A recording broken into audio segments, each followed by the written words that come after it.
Kenneth's call came on a Saturday afternoon, 3 days before his birthday.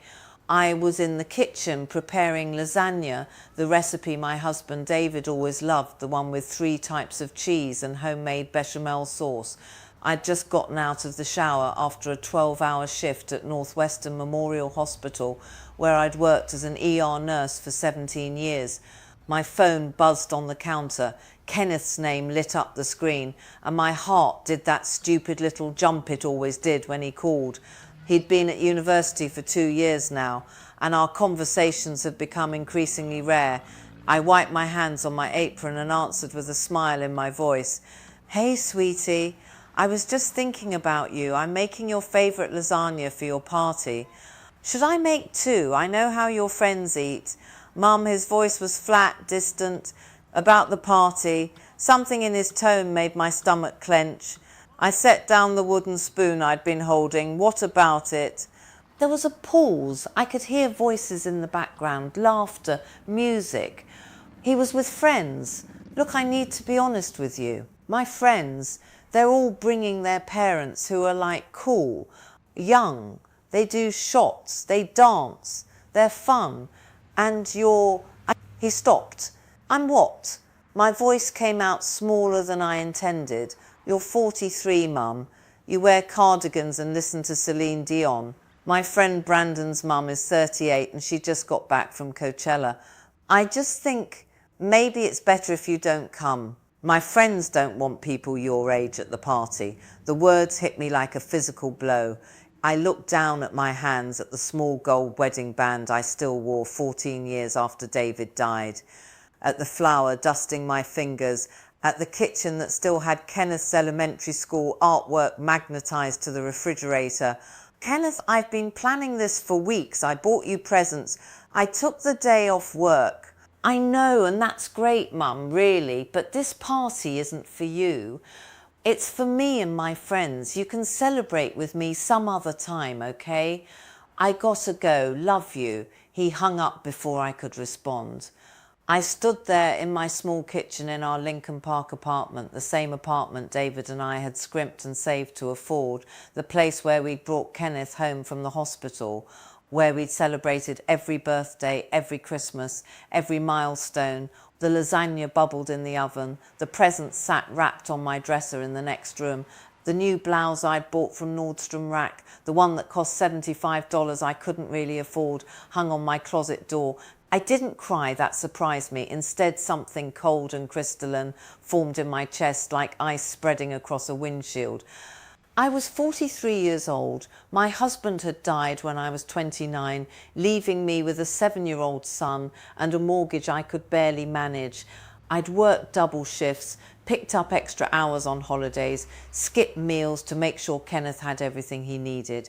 I'd sat through every parent-teacher conference alone, cheered at every soccer game with no one beside me, helped with every homework assignment late into the night after 12-hour shifts at the hospital.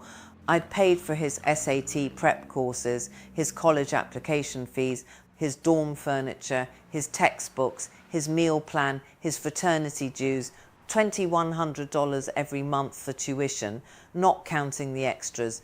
I drove a 2004 Honda Civic with a cracked windshield because I couldn't afford to replace it. I bought my clothes at thrift stores. I hadn't been on a vacation in 14 years. And I wasn't cool enough for his birthday party. I turned off the oven, I took the lasagna out and set it on the counter to cool. Then I walked into my bedroom and looked at myself in the mirror. Mousy brown hair pulled into a practical ponytail. No makeup, I never wore it anymore. A faded Northwestern sweatshirt and yoga pants with a hole in the knee. When had I stopped being Melissa and become just Kenneth's mum? When had I disappeared? I thought about David. He'd been 32 when he died, driving home from a construction site in the rain. A semi-truck lost control on I-94. They said he didn't suffer. I'd suffered enough for both of us in the years since. But David had loved me. He'd thought I was beautiful. He'd made me laugh. When had I last laughed? The next morning, Sunday, I did something I hadn't done in years. I called in sick to work. Then I sat down at my kitchen table with my laptop and my bank statements, and I calculated exactly how much money I'd spent on Kenneth's education over the past 2 years. $52,400. I stared at that number for a long time. Then I opened my email and drafted a message to the Northwestern University Bursar's office. I removed my name from Kenneth's authorised payment contacts and cancelled the automatic withdrawal schedule for the next month. I didn't tell Kenneth, I just did it, then I did something else. I've been thinking about it for months actually, ever since my neighbour, Mrs.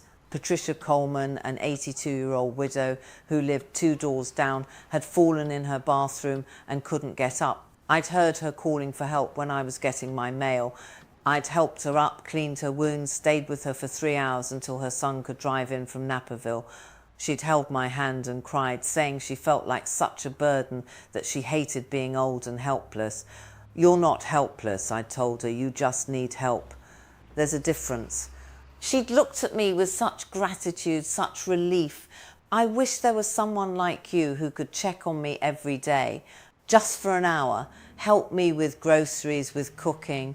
My son tries, but he's so busy with his own family." I'd thought about that conversation every day since, about how many elderly people in Chicago were living alone, struggling with simple tasks, too proud to ask for help or unable to afford the expensive senior care services, about how I had skills, medical training, patience, compassion that could actually help people who would appreciate it. That Sunday afternoon, I drove to the library and checked out 3 books on starting a small business. I researched LLC formation. I looked up insurance requirements for home care services. By Tuesday evening, I drafted a business plan for Melissa's Senior Companions, a home care service providing non-medical assistance to elderly clients who needed help with daily activities. Kenneth's 21st birthday came and went.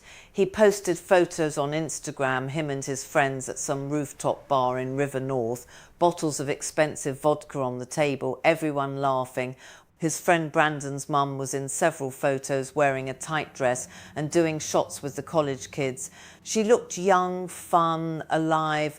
I looked at those photos once, then deleted Instagram from my phone. Kenneth called me the next day. I let it go to voicemail. He called again that evening.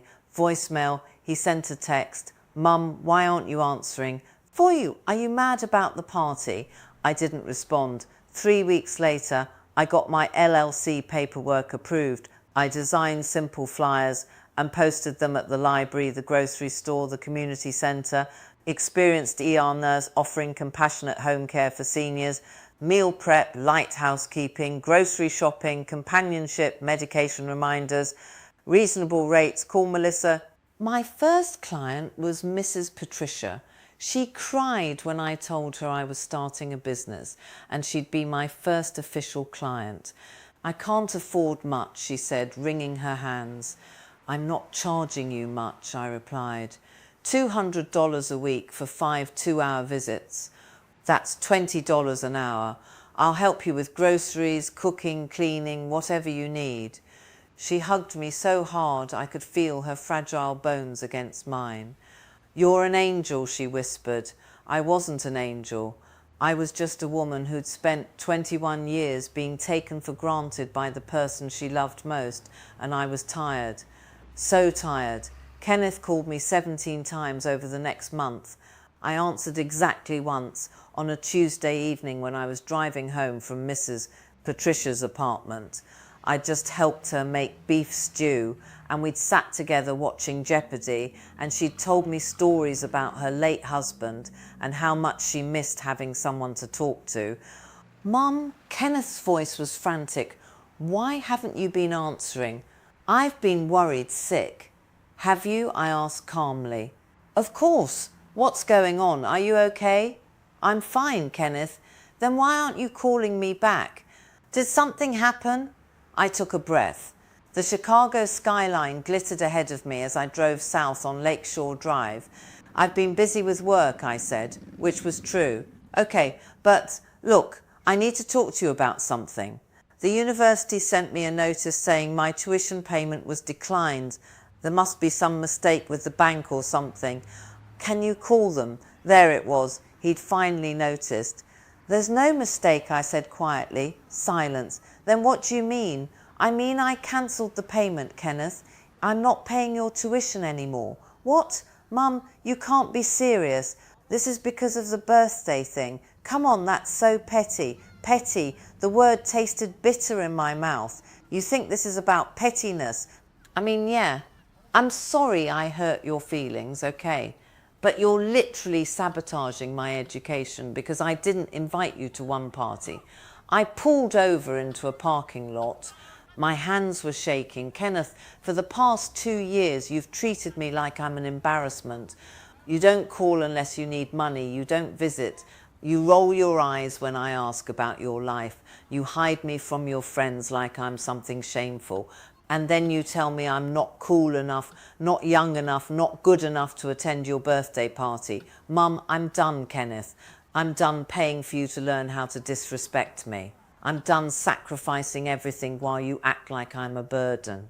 You're 21 years old, you're an adult, figure it out. You can't do this. How am I supposed to pay for school? I couldn't afford it either, I said. But I did it anyway, because I loved you, because I thought I was helping you become a good man. Clearly I failed. Mum, please, I hung up. Then I blocked his number.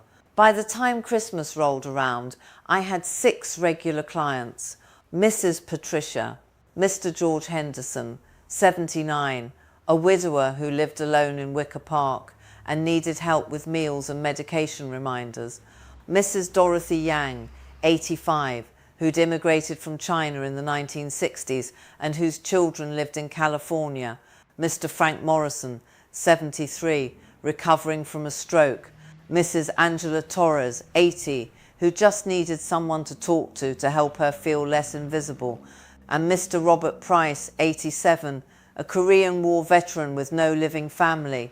Each one of them treated me with more respect and gratitude in a single afternoon than my son had shown me in 2 years. I made roughly $1,800 a week, not as much as I'd been spending on Kenneth's education, but combined with my nursing salary, it was enough. More importantly, I felt useful, seen, appreciated. Kenneth tried other ways to reach me. He sent emails. He showed up at the hospital, but security turned him away when I said I didn't want to see him. He sent a letter to my apartment. I didn't open it for 3 days. When I finally did, late one January evening, after helping Mr. Robert with his dinner and evening pills, I sat on my couch and read his words. Mum, I'm sorry. I know you probably don't believe me, but I am. I've been thinking a lot about what you said about how I've treated you. You're right, I've been selfish and ungrateful. I took you for granted. I had to get a job at the campus bookstore to pay for this semester. I'm working 25 hours a week and going to school full time. It's hard, really hard. For the first time, I understand how hard you work to give me everything. I'm sorry I never appreciated it. I miss you, I miss your lasagna. I miss our phone calls, even though I know I was the one who stopped calling. I miss having a mum. Can we talk, please? I love you. Kenneth, I read the letter 3 times. Then I folded it carefully and put it in my desk drawer. But I didn't call him, not yet. Kenneth showed up at my apartment on a cold February morning. I heard the knock while I was getting ready to visit Mrs. Dorothy. She'd asked me to help her organise old photo albums that morning. I opened the door, still holding my coffee mug, and there he was. He looked different, thinner, tired. His expensive North Face jacket was gone, replaced by a worn Goodwill Parker. His hair needed cutting. But what struck me most were his eyes, red-rimmed, like he hadn't slept. Mum, he said quietly, please, just 5 minutes. I should have slammed the door. Part of me wanted to, but I've been raised to be kind, to forgive, to put others first. Old habits die hard. 5 minutes, I said, stepping aside. He walked into the apartment and stopped. Looking around, I saw it through his eyes. The living room was different now. I'd taken down most of his photos, the participation trophies. I'd repainted the walls a soft blue. There were new plants by the window, books stacked on the coffee table about elder care and small business management. The space looked lighter, less like a shrine to his childhood. You redecorated, he said softly. I needed a change. He turned to face me. Mum, I'm so sorry for everything. I was a complete arsehole. Yes, you were. He flinched at my bluntness. Good. I don't have an excuse. I got caught up in this whole college scene, trying to be someone I'm not. Brandon and those guys, they're not even real friends. They dropped me as soon as I couldn't afford to go out anymore. He laughed bitterly. Turns out people like you better when you're buying the drinks. I sipped my coffee and waited. Working at the bookstore has been brutal. I barely sleep. My grades are slipping. I had to drop a class because I couldn't afford the textbook. He ran his hand through his hair. But you know what the worst part is? I kept thinking about how you did this for 21 years. How you worked twice as hard as I'm working now, and you did it while raising me alone after Dad died. And I never once said thank you. My throat tightened, but I didn't speak. I don't deserve your forgiveness, he continued, his voice cracking. I know that, but I'm asking for it anyway, because I miss my mum, not because I need your money. I'll figure that out on my own. I just miss you. I looked at this young man standing in my living room, and I saw him at 7 years old crying at his father's funeral. I saw him at 12 trying so hard to be the man of the house. I saw him at 18 so proud when he got accepted to Northwestern. Where had I lost him, or had he lost himself? Sit down, Kenneth, I said finally. We sat on the couch where I'd read him bedtime stories, where we'd watched movies together, where I'd held him when he had nightmares. So much history in one small room. I'm going to tell you something, I said, and I need you to really hear it. When you told me not to come to your party, it broke something in me. Not just because you hurt my feelings, you did, but because I realised I'd made myself so small trying to make you comfortable. I became invisible, even to myself. He started to speak, but I held up my hand. These past 4 months, I've been helping people who actually need me. Mrs. Patricia, she's 82 and lives alone. Her son visits once a month if she's lucky. Mr. George lost his wife last year, and he barely eats unless I'm there to cook with him. Mrs. Dorothy's children moved to California and never call. These people, Kenneth, they treat me with more respect in an afternoon than you showed me in 2 years. Tears rolled down his cheeks. I know. I'm so sorry, Mum. I started this business with the money I was spending on you. And you know what I discovered? I'm good at it. I'm building something that matters. I'm not just Kenneth's mum anymore. I'm Melissa. I'm a person. You were always a person, he whispered.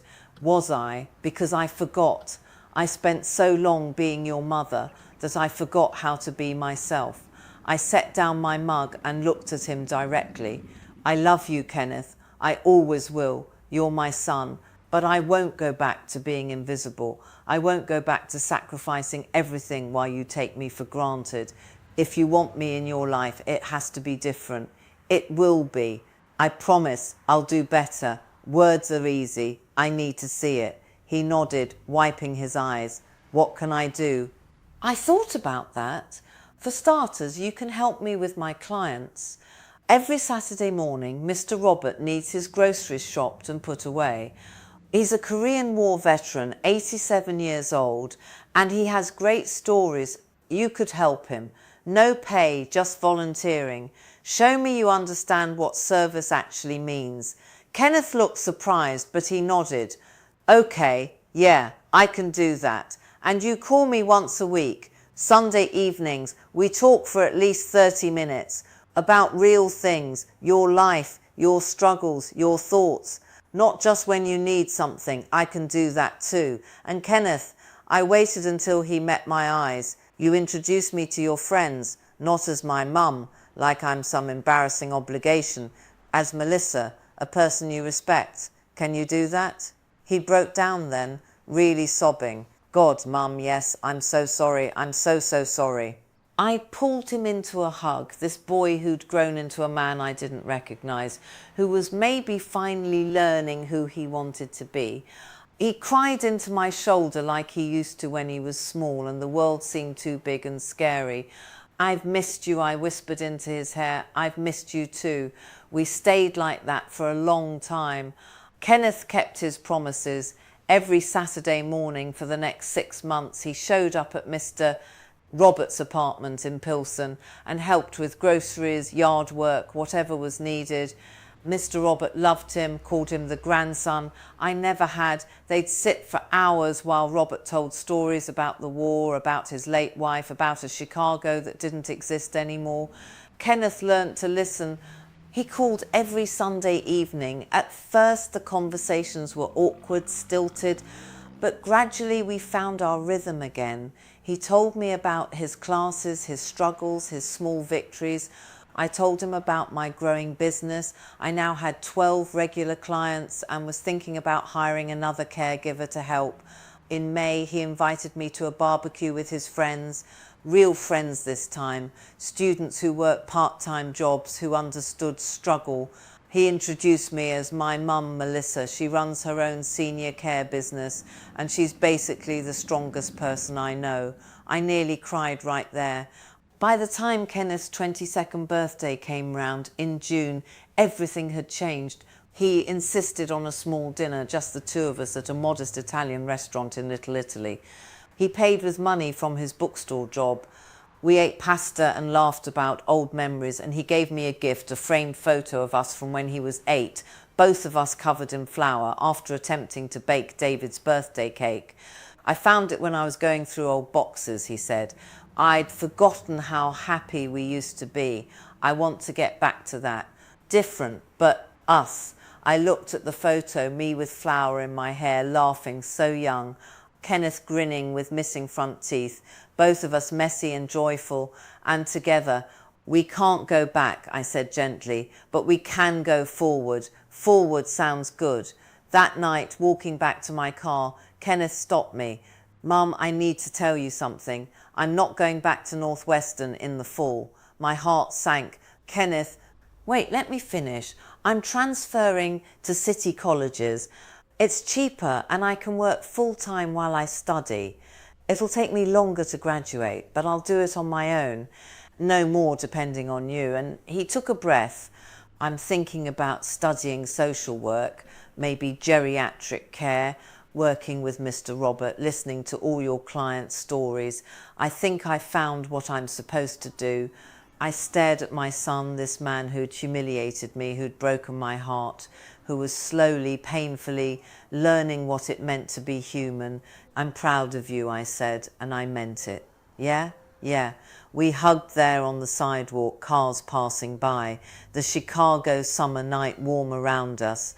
We weren't perfect. We'd probably hurt each other again in small ways, the way all families do. But we were real now, both of us visible, both of us trying. That was enough.